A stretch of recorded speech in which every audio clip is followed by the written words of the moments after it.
राही और पराग एक शांत सड़क पर चल रहे थे, जहां कुछ लड़कियां नाचती हुई दिखाई देती हैं और राही उन्हें देखकर मुस्कुरा उठती है।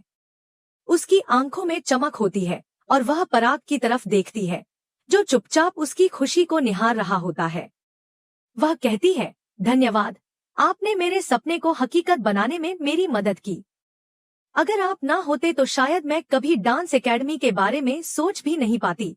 पराग मुस्कुराता है, लेकिन राही उसे टोकते हुए कहती है, अब आपको भी अपनी दुनिया में लौट जाना चाहिए। आप घर में बैठकर अखबार पढ़ने वाले शेर नहीं हैं। आप उस जंगल के राजा हैं, जिसे बिजनेस वर्ल्ड कहते हैं। जब आप अपने सपनों के पीछे दौड़ेंगे, तभी मुझे अपनी एकेडमी खोलने की खुशी होगी। इस दिल को छू लेने वाली बातों के बीच दूसरी ओर अनुपमा को यह खबर मिलती है कि राही अब डांस एकेडमी खोलने जा रही है, और यह जानकर वह आश्चर्य और सुकून दोनों से भर जाती है। प्रेम उसे बताता है कि पराग राही की मदद कर रहा है, तो अनुपमा को बेहद राहत मिलती है। उसके चेहरे पर एक मीठी मुस्कान खिल उठती है। वह कहती है, मेरी बेटी अब अपने पंख फैला रही है, उड़ने के लिए तैयार है। वह प्रेम को धन्यवाद देती है और राही के लिए दुआ करती है। उसका चेहरा एक माँ की खुशी से दमकता है। उधर माही बेचैनी से फोन देख रही होती है, क्योंकि प्रेम उसका कॉल नहीं उठा रहा होता। उसे लगता है कि मोतीबा अब उसके खिलाफ होती जा रही है। तभी मोतीबा वहां आती है और सभी को खाने के लिए बुलाती है। खाना खाते समय मोतीबा राजा से कहती है कि अब उसे भी काम सीखना चाहिए और प्रेम से मार्गदर्शन लेना चाहिए। यह सुनकर मीता असहज हो जाती है।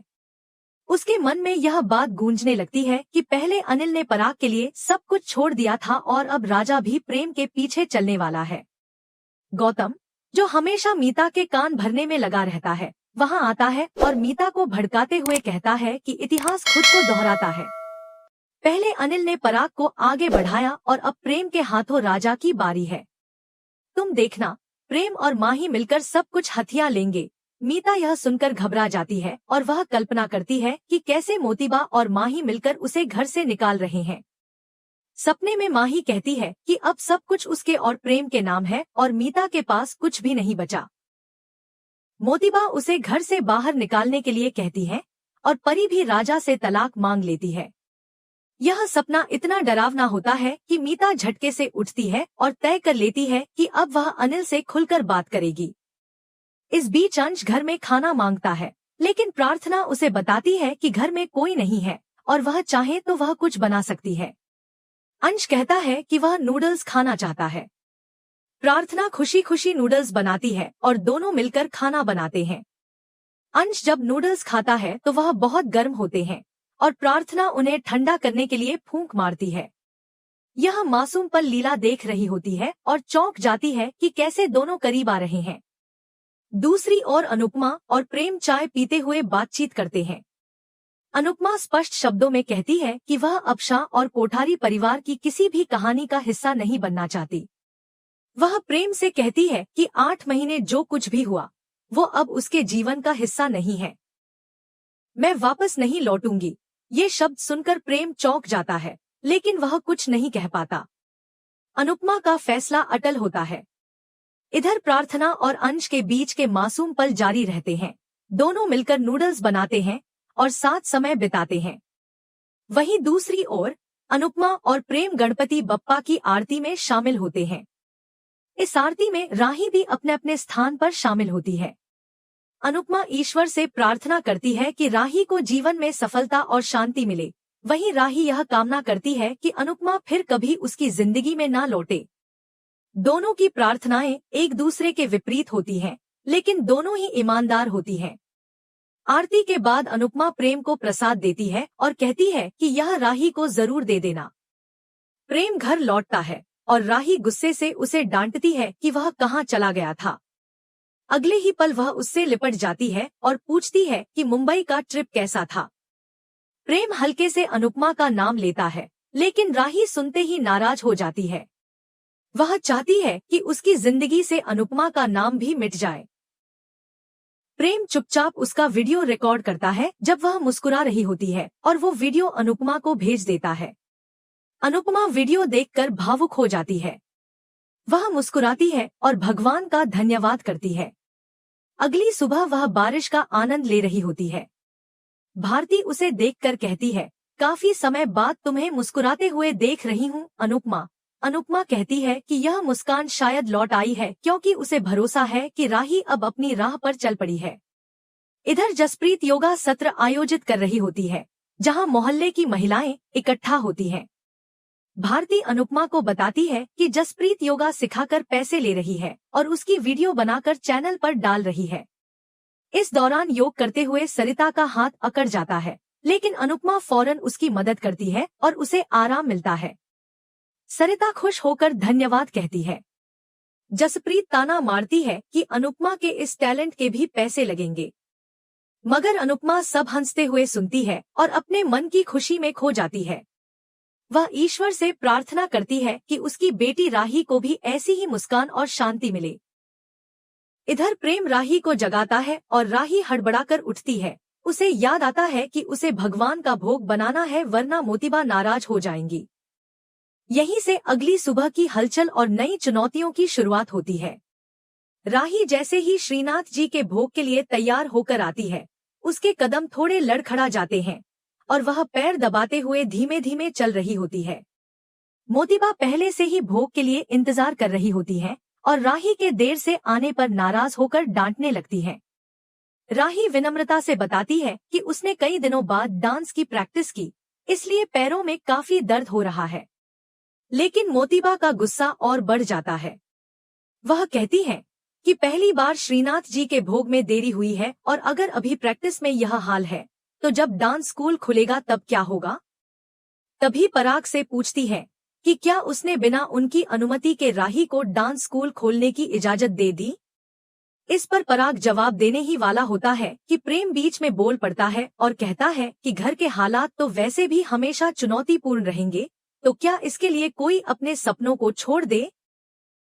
यह घर सिर्फ राही का ही तो नहीं है, फिर सारी जिम्मेदारी उसी पर क्यों। मीता और माही बहाना बनाते हुए पीछे हट जाती है और प्रेम कहता है कि राही अकेले सब कुछ क्यों संभाले।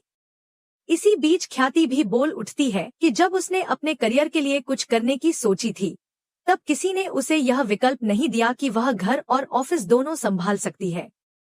वह कहती है, क्या मेरे सपनों की कोई अहमियत नहीं थी। पराग यह सुनकर शर्मिंदा होता है और स्वीकार करता है कि उस समय वह परिस्थितियों के आगे झुक गया था और अपने बच्चों के लिए स्वार्थी हो गया था।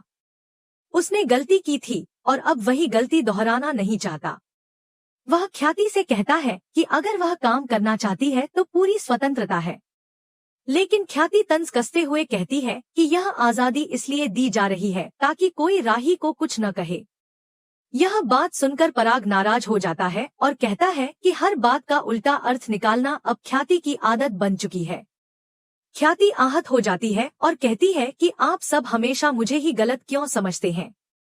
राही यह माहौल देखकर सबको शांत करने की कोशिश करती है और कहती है कि अगर वह सब कुछ ठीक से मैनेज नहीं कर पाई तो वह डांस एकेडमी खोलने का विचार छोड़ देगी। यह सुनकर सब चुप हो जाते हैं। बात वहीं थमती है, लेकिन सभी को यह एहसास होता है कि राही का इरादा सच्चा है और वह घर और सपनों के बीच संतुलन बनाए रखना चाहती है। उधर प्रेम राही के साथ बैठा होता है। राही उसके पैरों में दर्द देखकर उसे बैठने के लिए कहती है, लेकिन प्रेम जबरदस्ती उसे आराम करने को कहता है। वह उसके पैर दबाते हुए कहता है कि कल तुमने इतने दिनों बाद डांस की प्रैक्टिस की थी, इसलिए दर्द होना तो लाजमी है। वह उसे चाय पीने को कहता है। राही चाय की तारीफ करती है और प्रेम को ध्यान से देखती है। उसे लगता है कि प्रेम कुछ बदलाव सा लग रहा है। वह मजाक करते हुए पूछती है, कहीं तुम मुंबई में किसी से मिल तो नहीं आए। प्रेम हल्की मुस्कान के साथ कहता है कि हाँ, कोई स्पेशल मिली थी। राही चौंक जाती है और सोचने लगती है कि कहीं अनुपमा से तो नहीं मिला, लेकिन फिर खुद को समझाती है कि अगर ऐसा होता तो प्रेम अब तक गुस्से में होता। वह प्रेम से पूछती है कि वह लड़की कौन थी, क्या उसकी कोई पुरानी प्रेमिका थी। प्रेम थोड़ा नाटक करता है और कहता है कि मुंबई की बारिश से मिलकर आया था, वही तो स्पेशल है। यह सुनकर राही नाराज होकर वहां से उठ जाती है, लेकिन प्रेम उसे रोककर उसकी फोटो खींच लेता है। राही हैरान होकर कहती है कि आज तुम कुछ ज्यादा ही अजीब बर्ताव कर रहे हो। उसके जाते ही प्रेम वह फोटो अनुपमा को भेज देता है और मन ही मन कहता है कि एक दिन राही को भी अनुपमा से मिलना ही पड़ेगा। वहीं दूसरी ओर अनुपमा अपने कमरे में बैठी वह फोटो देखकर मुस्कुरा उठती है। वह राही की मुस्कान में अपने अंदर की माँ की तृप्ति देखती है। तभी मनोहर जी का फोन आता है और वह अनुपमा से अखबार और सब्जी लाने को कहते हैं। जसप्रीत पास ही खड़ी होती है और तंज कसती है कि यह सब तुम्हारा काम नहीं है, इसके पैसे लेने चाहिए। भारती कहती है, छोटा सा काम है, क्या फर्क पड़ता है। जसप्रीत समझाती है कि यह मुंबई है, यहाँ लोग दुख भी सुनने के पैसे लेते हैं। इसी दौरान सरिता वहां आती है और अनुपमा को उसके पिछली बार के इलाज के लिए 100 रुपए देती है। अनुपमा पैसे लेने से मना करती है, लेकिन जसप्रीत पैसे लेकर अनुपमा को समझाती है कि उसे अपने हुनर की कद्र करनी चाहिए और खुद के लिए भी जीना सीखना होगा।